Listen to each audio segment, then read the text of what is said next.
shotgun blast!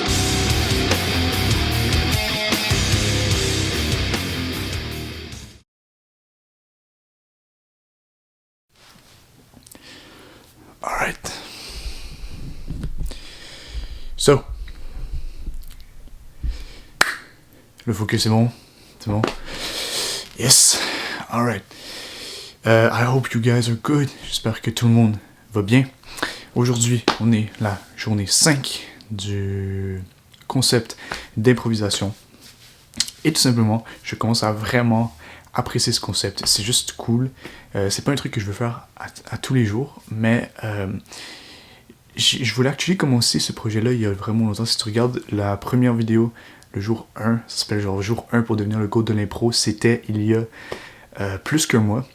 Et j'avais prévu à cette période-là de faire ce genre de vidéo 4 fois par semaine, mais je le faisais jamais.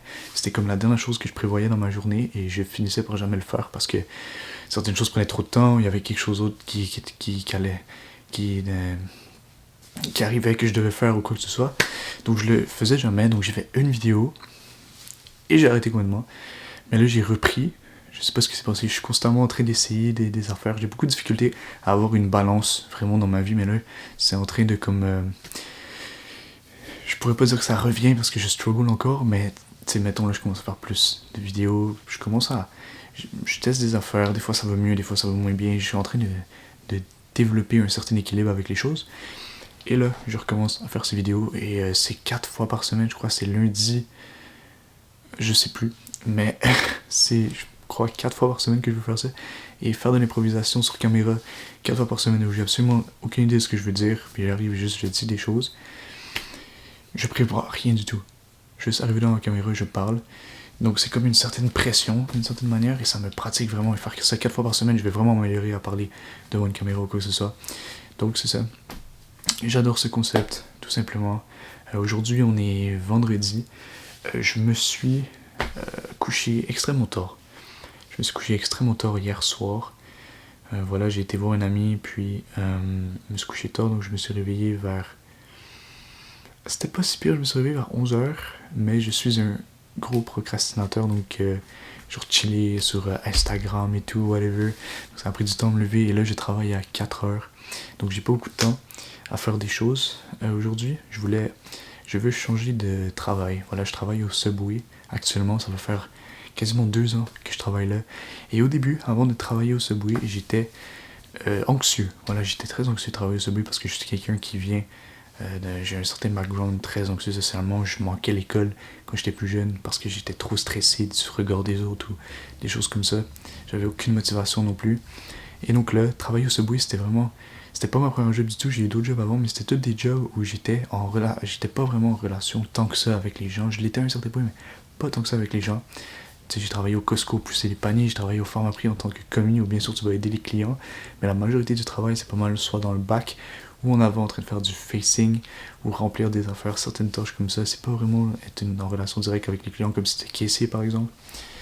Ensuite j'ai travaillé au Béni où j'étais derrière dans la cuisine. Tu vois, les gens que j'interagissais avec c'était majoritairement les collègues, donc des gens que c'est plus facile d'être à l'aise avec eux.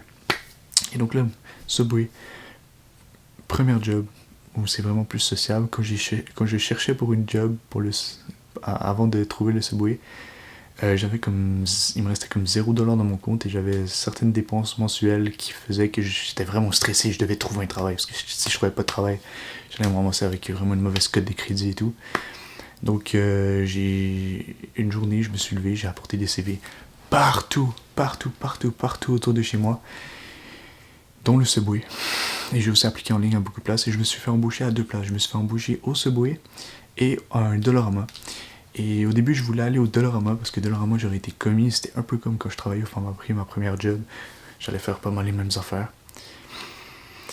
Donc j'ai été embauché là et j'ai été embauché au Subway. Mais le Subway, la raison pour laquelle j'ai été travailler au Subway, c'est parce que c'était vraiment plus proche de chez moi. C'était à genre 3 minutes de voiture de chez moi alors que le Dollarama était à comme 10 minutes. Donc c'est la raison pour laquelle j'y ai été. Et j'étais stressé parce que c'était la première job où j'allais être en relation directe avec les clients. Vraiment, j'étais anxieux là, straight up. Donc j'ai commencé à travailler au Subway.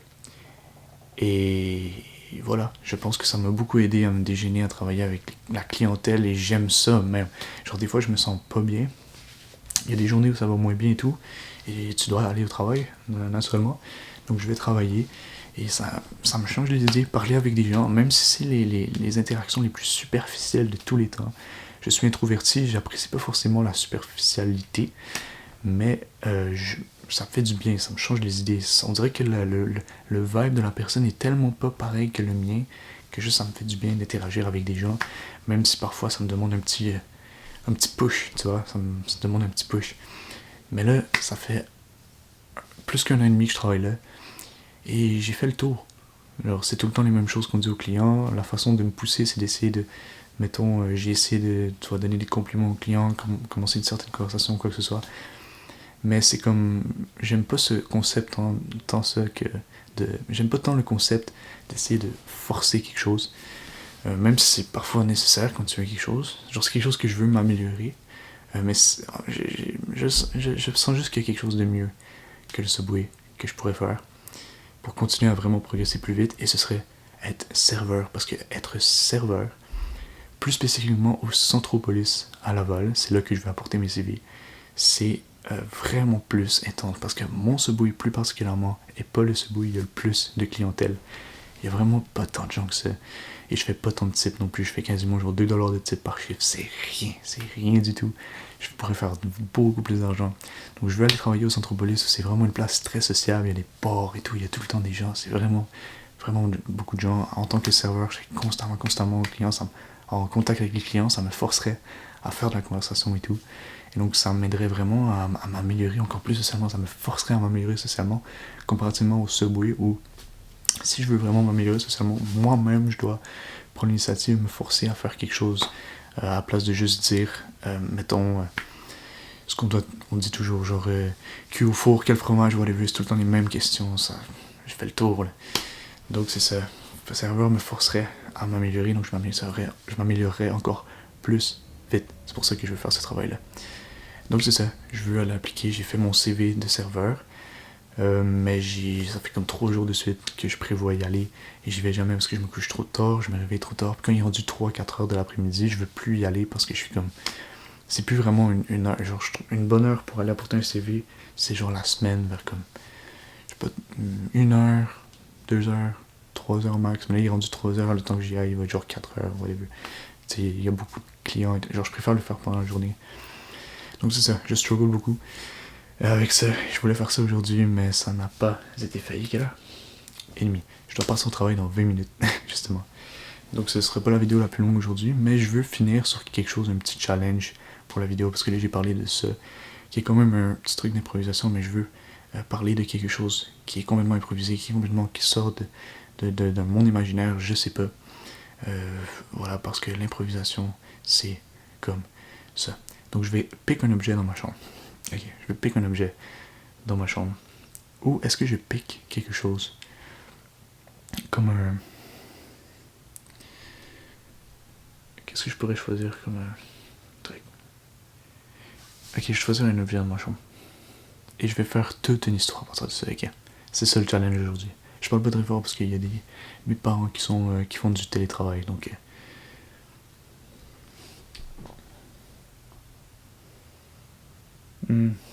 Beaucoup de choses dont j'ai déjà parlé.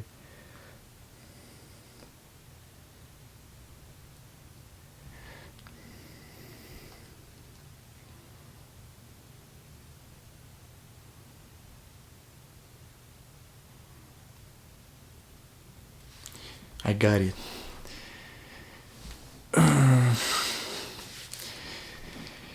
Je vais pas dire c'est quoi l'objet, mais l'histoire va peut-être le dire.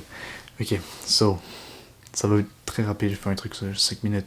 I'll wrap this up en 5 minutes. Magic mushrooms. Magic mushrooms. Ok, je sais pas si mon gars t'as déjà pris des magic mushrooms, mais c'est une expérience incroyable. Ok, donc comme les gens vont en parler, whatever, les magic mushrooms, c'est ils vont dire oh tu vas voir je sais pas des éléphants roses dans le ciel, whatever.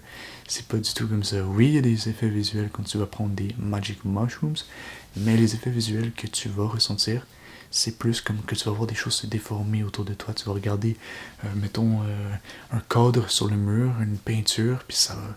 Là, son visage va genre bouger à la personne dans la peinture un peu comme ça.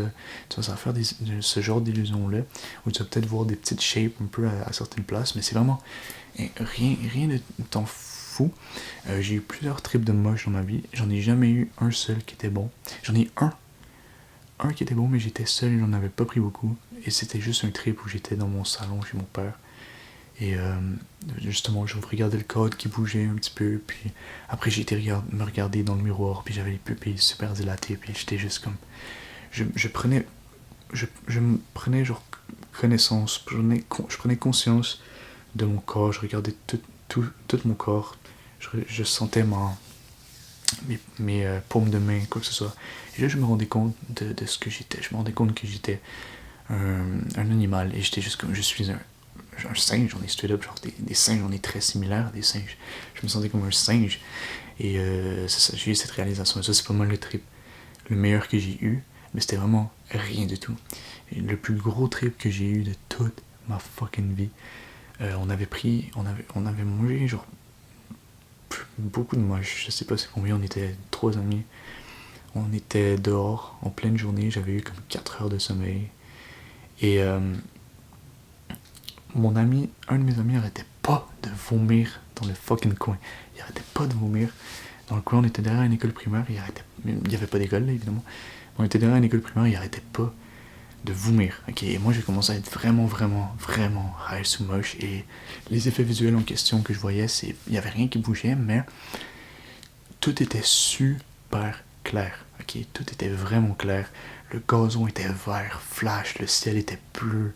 Genre, c'était comme des néons, c'était super vivant, éclairci. Ok, c'était vraiment genre intense, éclairci. Comme un monde magnifique. Sauf que c'était pas magnifique. Genre dans ma tête, c'était horrible. Parce que mon ami était en train de vomir. Et moi, j'ai comme réalisé, dans ce moment-là, encore une fois, j'ai réalisé, on est des animaux, on est vulnérable. Genre c'est là sous moche que j'ai réalisé ça, on est vulnérable, rien peut nous tuer littéralement. Et lui il est en train de mourir et il était par terre, il tenait son cœur comme ça, genre il avait mal, et j'étais comme il va faire une crise cardiaque, il va mourir. Ok, j'étais en train de capoter ma vie. Puis là j'allais le voir, j'étais comme yo, genre je voulais essayer de le distraire, tu vois, pour qu'il se sente mieux, mais c'est pas comme ça que ça marche. J'étais comme yo, viens voir genre viens t'amuser avec nous, whatever. Et là, il était comme non, parce qu'il se sentait mal, il était en train de vomir. So là, j'étais comme ok, je vais le laisser tout seul. Là, je m'en allais, je faisais un tour, il y avait un gros carré de gazon. Je tournais en rond, genre, en train de genre penser à des affaires. Je tournais en rond non-stop, pendant que lui vomissait. Mon autre ami, j'ai aucune idée de ce qu'il faisait, genre, il était dans son monde. Je tournais en rond. Puis après, je pensais à plein d'affaires. Puis à un moment donné, j'oubliais ce qui se passait. Puis là, je le voyais encore. Et genre, pendant que je faisais mon tour, j'arrivais face à lui. J'étais comme, oh my god, il va mourir. Là, je retournais le voir.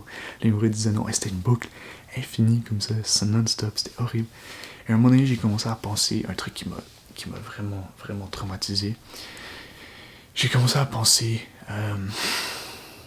est-ce que c'est comme ça que les fous se sentent?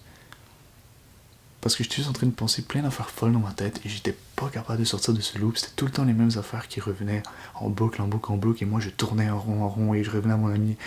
Là, il disait non, allez, j'oubliais. Puis là, je commençais à réaliser ce qui se passait. Puis là, je commençais à capoter. Genre, oh, je suis pris dans une boucle infernale. Est-ce que c'est comme ça que les fous se sentent? Puis là, j'ai commencé à penser, ok, en ce moment, mon cerveau, je pense comme un fou. Genre, je pense littéralement comme un fou. Et là, je me disais, est-ce que les moches ont détruit mon cerveau? Est-ce qu'ils ont remodelé mon cerveau d'une certaine façon à ce que je pense comme je pense en ce moment?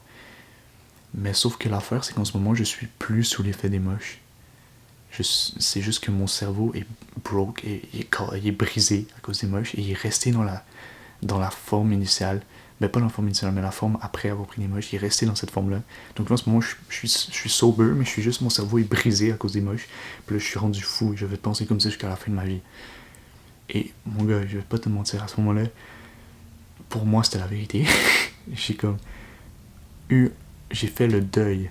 Genre, j'ai fait le deuil de ma vie. J'étais comme, alright, j'ai commencé à penser à tous les fous que j'ai déjà vus, genre dans le métro, whatever. Genre, j'ai commencé à penser à tous ces gens-là et j'étais comme. J'ai commencé à avoir plein d'empathie pour eux. J'étais comme, wow, oh my god, je comprends maintenant. Je suis comme ça, je suis rendu comme ça, je suis comme ça. On continue à tourner en rond, évidemment. Je suis comme ça, je suis comme ça. Puis, j'ai fait le deuil. J'étais juste comme. Je commençais vraiment à être une première étape du deuil. Ben, j'étais passé déjà à travers les dénis. J'étais comme en train d'accepter. J'étais comme, alright. I'm fucked. J'ai juste accepté ça comme ça. Et bonne nouvelle, c'est pas le cas, voilà, c'est pas resté comme ça. C'était vraiment l'effet des moches. C'était, les moches, c'est vraiment pas une drogue dangereuse. Je pense que c'est la drogue la moins dangereuse. C'est juste ça te fait. Si t'en prends trop, tu peux avoir un méga bad trip. Puis ça va te faire un trauma, ça peut te laisser un trauma, mais tu vas redevenir normal. Après, tu vas redevenir normal. Ça, faut juste prendre avec modération toutes les drogues, peu importe laquelle. C'est à prendre avec modération, c'est super important. Et moi, avec mes amis, on a trop abusé à prendre beaucoup d'affaires. Et on a pris en trop grande quantité, trop souvent. Et c'est pas bien. Faut pas faire ça. Faut pas faire ça, c'est pas bien. Mais c'est ça, donc je vais pas continuer à raconter le reste du trip parce que c'est moins. Ben, ça reste intéressant. Mais plus tard, ce qui s'est passé, en gros, on a ramené mon ami chez lui. Voilà, là, il était chill. Là, je suis resté avec mon autre ami que lui était genre en paix, donc ça m'a fait genre du bien. Et on a fumé, puis l'effet des moches s'est changé par l'effet de la weed. Puis là, c'était comme super chill. On a fait du vélo dans le quartier, c'était super paisible. Et c'était la belle vie. Et tout allait bien. Et tout va bien, qui finit bien. Alors, tout le monde aujourd'hui, on est tout en vie, tout va bien. Ok. Donc, c'est ça l'important. Donc voilà, ça c'était l'histoire. Une histoire qui m'est arrivée. Assez traumatisant. Voilà. Il y en a arrivé plein des choses comme ça dans ma vie. Mais ça, c'est pas mal le truc. Ben, c'est pas le truc du tout, mais c'est un des trucs. En tout cas, je vais arrêter là. Parce que, voilà, je suis pressé dans le temps. J'espère que tout va mieux pour toi. J'espère que tu fais les bons choix dans ta vie. Si tu les fais pas, commence maintenant. Si t'as de la misère, sache que j'ai de la misère aussi. On est ensemble là-dedans. Ok, we have to make it. Si je te souhaite une bonne vie, passe à l'action et réalise l'impossible.